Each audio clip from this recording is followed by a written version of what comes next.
échanger certains points de cette liste contre d'autres qui vous conviennent à vous. Enfin, qui vous conviennent quoi. Je sais plus parler. Donc voilà, dites-moi en commentaire si vous êtes content de cette vidéo, si ça vous plaît, parce que c'est une vidéo que j'avais grave envie de vous partager. Parce que justement il y a des petites choses très simples et on oublie des fois de profiter des choses super simples. Donc voilà, une petite chose, je pense qu'une bucket list ça peut être complètement infini, c'est-à-dire que là j'ai mis les choses qui me sont venues en tête sur le moment, mais j'en ai déjà d'autres qui me viennent en tête et dont je vais peut-être pas vous parler aujourd'hui. Donc voilà, let's do it. J'ai séparé la bucket list que j'ai faite en 3 parties. Donc on va commencer avec la première qui est activité à faire seul ou à deux. Je suis en train de pchiter les mouches pour pas qu'elles viennent vers moi. C'est que de l'eau mais... Donc les activités que j'ai mises, elles ne sont pas classées par ordre de préférence, c'est aléatoire. Donc la première c'est peindre en pleine nature. Donc je suis pas du tout Picasso, mais pas du tout. Ni Monet, ni qui vous voulez. Je n'ai pas leur talent, mais je pense que ça détend. C'est une activité qui détend. Je sais que c'est quelque chose que j'ai envie de faire. Encore une fois, seul ou à deux, vu que c'est la catégorie. Je peux très bien me retrouver seule et partir peindre sur une feuille canson, sur un chevalet, enfin sur une toile avec un chevalet. Mais je peux très bien aussi peindre en activité avec des copains ou avec Lucas ou ma famille.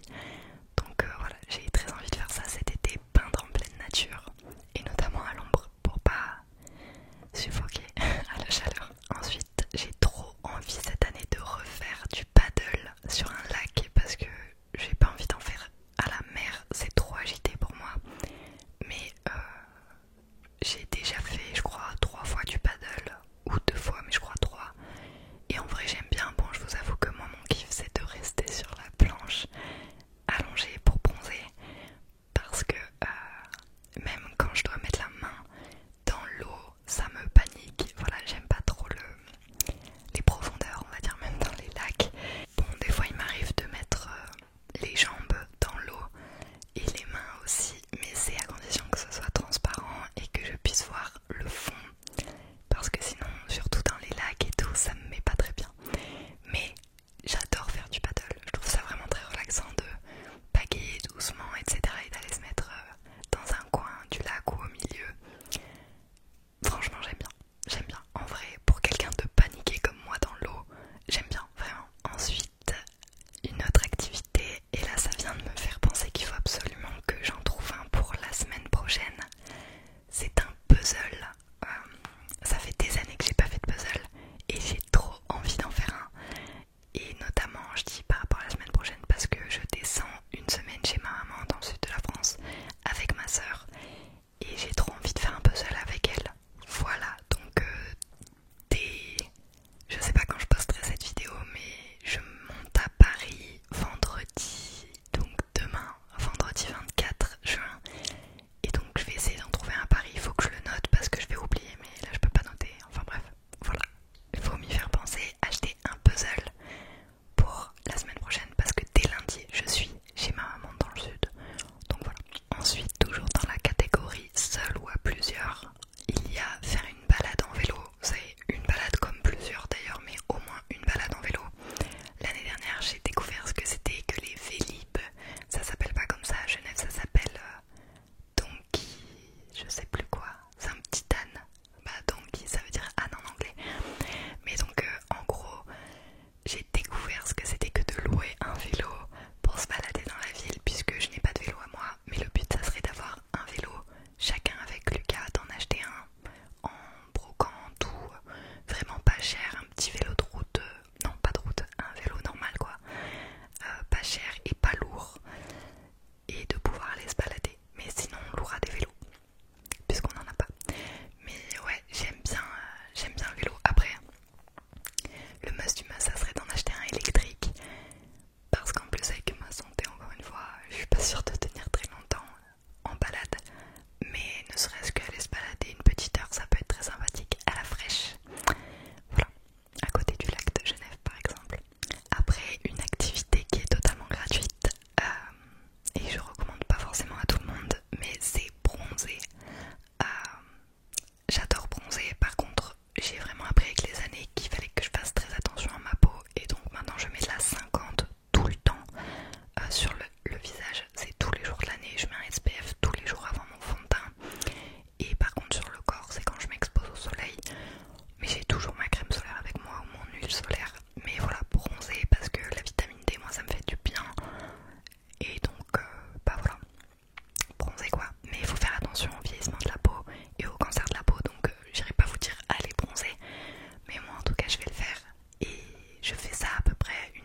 seul encore une fois, soit accompagné. Ensuite, autre activité, j'ai mis voir des couchers de soleil. Voilà, en fait c'est des choses, vous allez me dire que ma liste elle est assez commune, mais je vous assure que moi jusqu'à maintenant j'y pensais même pas. Je me disais pas que ça me rendait vraiment heureuse d'aller voir des couchers de soleil, par exemple. Donc je pose mes idées là et puis vous prenez ce que vous voulez prendre. Vous n'êtes pas obligé d'être d'accord avec moi surtout, bien au contraire. Et puis si vous avez d'autres idées, encore une fois, n'hésitez pas à écrire des commentaires, on est là pour partager. Une activité cette fois-ci qui est assez onéreuse, sauf si vous le faites maison, mais aller bruncher. Moi j'adore bruncher dans des endroits que je ne connais pas, donc généralement je vais pas dans un café ou quoi que ce soit, et donc les brunchs c'est assez cher finalement parce que ça s'élève entre, enfin je dirais que le moins cher que j'ai dû manger était à 25 €. Après ça vaut son prix, mais voilà, c'est tout de suite un coût. Je vais pas pouvoir faire ça toutes les semaines non plus, mais vous pouvez très bien le faire maison. Voilà, mais là c'était une activité, moi je sais que j'aime bien aller dans les restaurants pour découvrir, pour manger de la bonne nourriture et pas forcément le faire en plein air cette fois-ci, mais tout simplement en ville, etc. Ça peut un peu changer de cadre justement, donc voilà. Ensuite j'ai mis se promener à pied. Bon, je vais pas épiloguer, mais moi j'aime vraiment me promener et notamment soit écouter les oiseaux, soit écouter un podcast. Ça n'a rien à voir, mais voilà, avant je le faisais pas et je me suis beaucoup reconnectée à tout ça depuis quelques mois. Voilà, je profitais pas assez de la nature et puis maintenant bah, en fait c'est comme ça que je me ressource. Et les idées les plus claires que j'ai eues, c'est en allant me promener, en marchant seule avec Poppy. Poppy qui est notre chienne si vous ne savez pas. Et voilà, c'est dans les prés, etc. C'est là que j'ai trouvé les réponses les plus claires à mes problèmes en fait. Voilà, ensuite j'ai mis aller au marché. J'adore aller au marché, mais dernièrement j'ai été très déçue parce que là où je vis, le marché il était minable. Il y avait 3 stands et quasiment tous les produits ne venaient pas de la région. J'étais super déçue, ça faisait des années que j'étais pas allée au marché. Et bah en fait je pensais que moi un marché c'était relativement local et en l'occurrence ça n'a pas été le cas, donc j'étais très déçue. Mais normalement la semaine où je descends dans le sud chez ma maman on devrait aller au marché, donc je suis très contente parce qu'elle aime bien le marché vers chez elle, donc j'ai hâte. L'avant-dernière activité de cette catégorie c'est faire des friperies, donc faire du shopping en friperie ou tout simplement aller jeter un coup d'œil en friperie. Je m'habille de plus en plus seconde main, je dirais pas forcément à 100%, mais en même temps je fais quasiment plus de shopping, sauf là j'en ai un peu refait pour cet été, mais j'essaie vraiment de mieux consommer et de moins consommer. Donc voilà, depuis je dirais 3-4 mois je vais souvent en friperie, juste même pour regarder, m'inspirer sans parler d'acheter, parce que le but c'est pas de surconsommer non plus, mais j'ai déjà trouvé plein de trucs et j'étais très contente sans forcément acheter encore une fois. Donc voilà, faire le tour des friperies, et elles ne sentent pas toutes mauvais. Si jamais c'est ça qui vous repousse, il y en a qui sont très très bien. Et la dernière de cette catégorie c'est aller faire une balade à cheval. Je sais pas si je vais monter à cheval quand je serai chez ma mère parce qu'on a nos chevaux, enfin c'est ses chevaux hein, chez elle, enfin leurs chevaux avec mon beau-père. Et donc je sais pas si elle a prévu qu'on aille balader à cheval, mais sinon Lucas il a envie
situation